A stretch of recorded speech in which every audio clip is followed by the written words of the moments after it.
The World Cup is underway, and I haven't missed a single game. In fact, I put a sign on my office door so that I wouldn't be interrupted, right?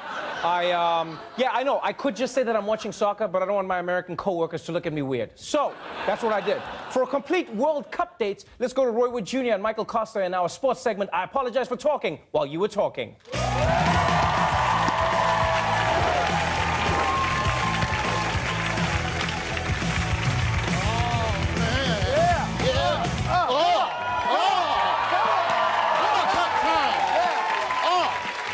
Trevor, the World Cup is here, and I'm proud to report America still undefeated.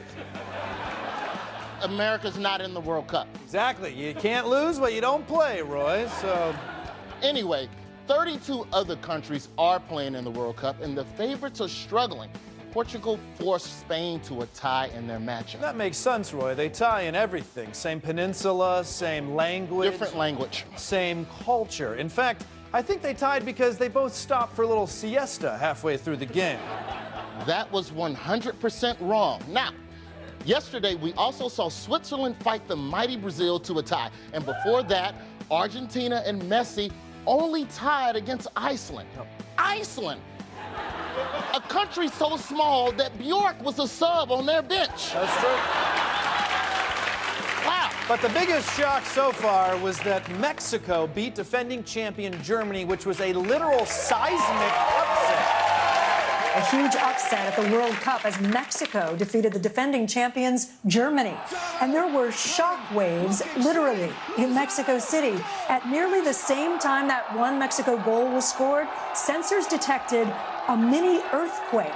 The Mexican Geological Service said possibly set off by so many fans jumping in the air all at one time. Think about that, Roy. Mexican fans jumped so hard they set off an earthquake. And Trump think he gonna stop these motherfuckers with a wall? That's true.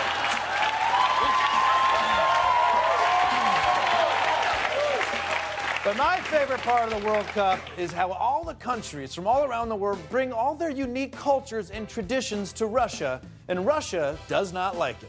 Now, the strange World Cup story of the day comes from right here in Kaliningrad. The Russian authorities have banned Nigeria fans from bringing chickens to the game as a good luck charm. They say they had several requests from Nigeria fans to bring in chickens.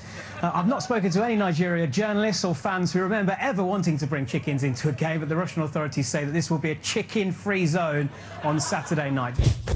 These Africans crazy. Bringing chickens as a good luck charm? Who does that? Why don't they just cut off the foot of a dead rabbit like a normal person? But I don't think it's that crazy, Roy. Nigeria, if you want to get those chickens into the game, let me teach you a little white person trick, okay? Take your chicken, put a vest on it, call it your emotional support animal. Yeah. That's how I got my alligator past the TSA. And if you're watching, Chompy, Daddy loves you, okay? You have a gator that calls you daddy? Anyway, it's been an amazing World Cup, and we can't wait to do it again in 4 years. So. Oh, Costa, it just started. This thing goes 4 more weeks. God damn it. Roy Wood Jr. and Michael Costa, everybody.